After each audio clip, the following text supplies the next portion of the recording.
दोस्तों HDFC bank में investment के एनालिसिस करने के लिए हम यूज़ करेंगे ग्रो का प्लेटफॉर्म। तो सबसे पहले दोस्तों हम एचडीएफसी बैंक का चार्ट ओपन कर लेंगे। तो जैसे कि मैंने एचडीएफसी यहाँ पे खोल दिया है, तो ये वाला आ गया है दोस्तों एचडीएफसी बैंक का चार्ट। अभी इसका करंट प्राइस चल रहा है 1683.8 रुपीज़। अब चलिए एचडीएफसी बैंक के बारे में थोड़ा सा डिटेल में जानते हैं कि यहाँ पे हमें इन्वेस्टमेंट करना चाहिए या फिर नहीं करना चाहिए। तो उसके लिए जाएंगे दोस्तों हम यहाँ पे एनालिसिस के। तो देखिए दोस्तों यहाँ पे जो बाइंग है 90% लोग एचडीएफसी बैंक का शेयर बाय कर रहे हैं, यानी कि ज़्यादातर लोगों को यही लगता है कि ये जो बैंक का जो स्टॉक है वो आगे जाएगा। होल्डिंग 7% है और सिर्फ 2% लोग सेल कर रहे हैं दोस्तों।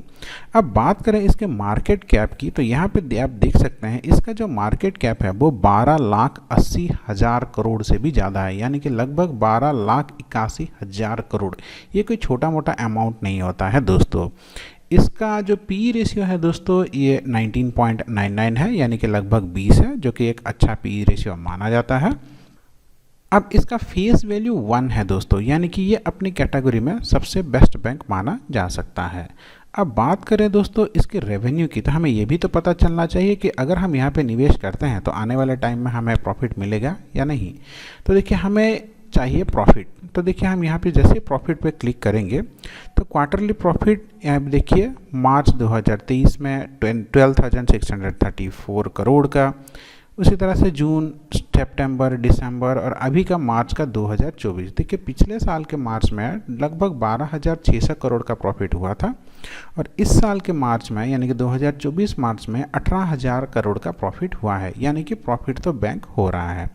अगर आप इसमें ईयरली एनालिसिस करें सालाना साल, तो देखिए हर साल इसका प्रॉफिट बढ़ता जा रहा है, यानी कि अगर आप यहाँ पे इन्वेस्टमेंट करते हैं तो आपका प्रॉफिट आराम से मिलेगा दोस्तों। तो देखिए 2019 में इसका 22,446 करोड़ का प्रॉफिट हुआ था। अब 2024 यानी कि 2023 में दोस्तों इसका जो प्रॉफिट है 46,149 करोड़ का ही है, यानी कि यहाँ पे 2 गुना से भी ज़्यादा का इसका प्रॉफिट हुआ है कंपेयर टू पिछले 4-5 साल में। अब दोस्तों इसकी थोड़ी सी शेयर होल्डिंग पैटर्न की बात करें तो देखिए इसमें जो एफआईआई है फॉरेन इंस्टीट्यूशंस, इसका 47.83% का शेयर होल्डिंग है। म्यूचुअल फंड में इसका शेयर होल्डिंग 23.17% का है और रिटेल एंड अदर्स का 18.57%, यानी कि जो रिटेल इन्वेस्टर्स होते हैं आप और मेरे जैसे लोग, उनका लगभग 18% का भागीदारी है। तो दोस्तों अब तक हम ये क्लियर हो चुके हैं कि एचडीएफसी बैंक में अगर आप इन्वेस्टमेंट करना चाहते हैं और अगर आपका प्लानिंग लॉन्ग टर्म इन्वेस्टमेंट की है तो आपको कभी भी लॉस नहीं होगा। तो चलिए एक बार हम ये भी देख लेते हैं क्या अभी एचडीएफसी बैंक में इन्वेस्टमेंट करने का राइट टाइम है या फिर क्या हमें थोड़ी सी वेट करना चाहिए। इस वीडियो में मैं अपना राय दूंगा दोस्तों। तो उसके लिए दोस्तों हम एचडीएफसी बैंक का टर्मिनल ओपन कर लेंगे। तो यहाँ पे दोस्तों एचडीएफसी बैंक का टर्मिनल ओपन हो गया है। सबसे पहले दोस्तों हम टाइम फ्रेम को मंथली लेंगे। देखिए यहाँ पे जैसे आप क्लिक करेंगे आपको अलग अलग टाइम फ्रेम मिल जाएंगे। तो अगर आप लॉन्ग टर्म इन्वेस्टमेंट करना चाहते हैं तो सबसे पहले मंथली टाइम फ्रेम को चूज करेंगे। अब यहाँ पे आपको एक जूम करने का ऑप्शन मिल जाएगा, फुल स्क्रीन मोड।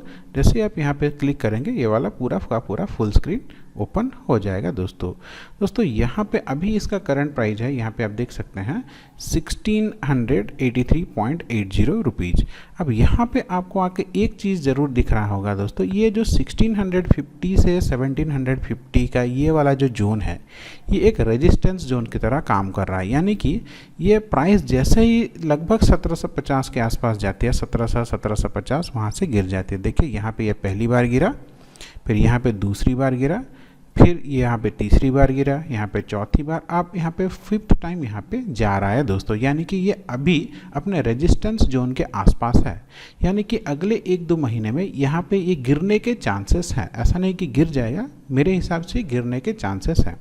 अब दोस्तों यहाँ पे 2-3 चीज़ हो सकता है, या तो ये चार्ट यानी कि ये प्राइस यहाँ से नीचे गिर के 1400 के आसपास आ जाए, क्योंकि 1400 यहाँ पे इसका सपोर्ट जोन के आसपास है।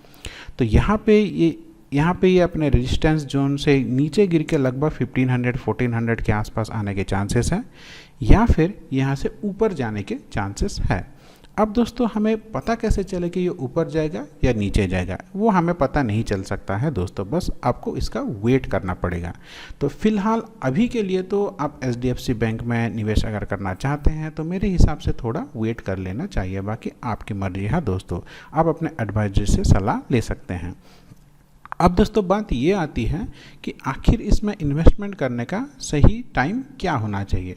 तो उसको जानने के लिए दोस्तों हम यहाँ पे एक 20 SMA का डाल देंगे, इसका मूविंग एवरेज। तो यहाँ पे देखिए इंडिकेटर लिखा हुआ आपको मिल जाएगा।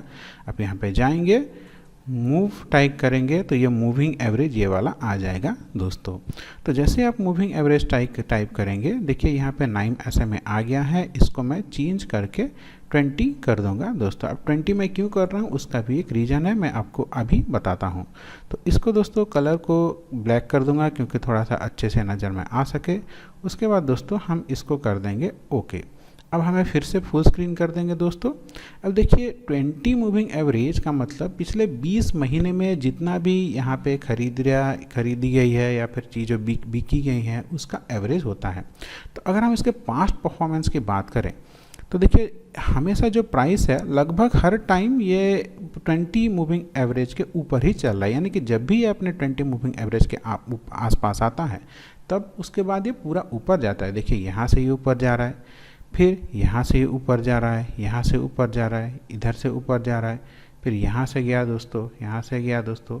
अब जैसे दोस्तों अगर हम कोरोना काल को छोड़ दें, देखिए ये तो कोरोना काल है, पैंडेमिक पीरियड, इसको अगर हम छोड़ दें तो जब भी अपनी ये 20 मूविंग एवरेज के आप पास आता है ऊपर ज़रूर जाता है।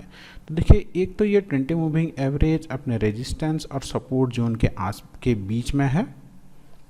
उसके बाद दोस्तों यहाँ पे आप और एक चीज़ देख सकते हैं, ये जो है अपने प्राइस अपने रेजिस्टेंस जोन में है।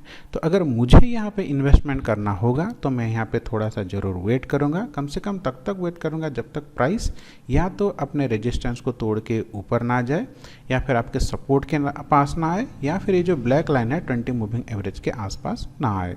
तो जैसे ही इन तीनों में से कोई भी सिचुएशन आता है, या तो अपने सपोर्ट जोन के पास आता है 1400 के आसपास, 1500 के आसपास, या फिर 20 मूविंग एवरेज के आसपास आता है, या फिर अपने रेजिस्टेंस के ऊपर चला जाता है, यानी कि लगभग 1800 के आसपास जाके वहाँ पे ये मंथली कैंडल क्लोज करता है, तब भी मैं अपने इन्वेस्टमेंट के प्लानिंग करूँगा।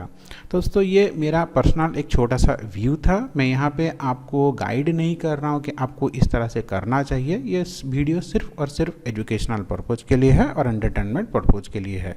अगर आपको यहाँ पे इन्वेस्टमेंट करना है तो अपने एडवाइजरी से ज़रूर संपर्क करें। आशा करता हूँ आज का छोटा सा वीडियो आपको अच्छा लगा होगा। आपका दिन मंगलमय हो। धन्यवाद दोस्तों।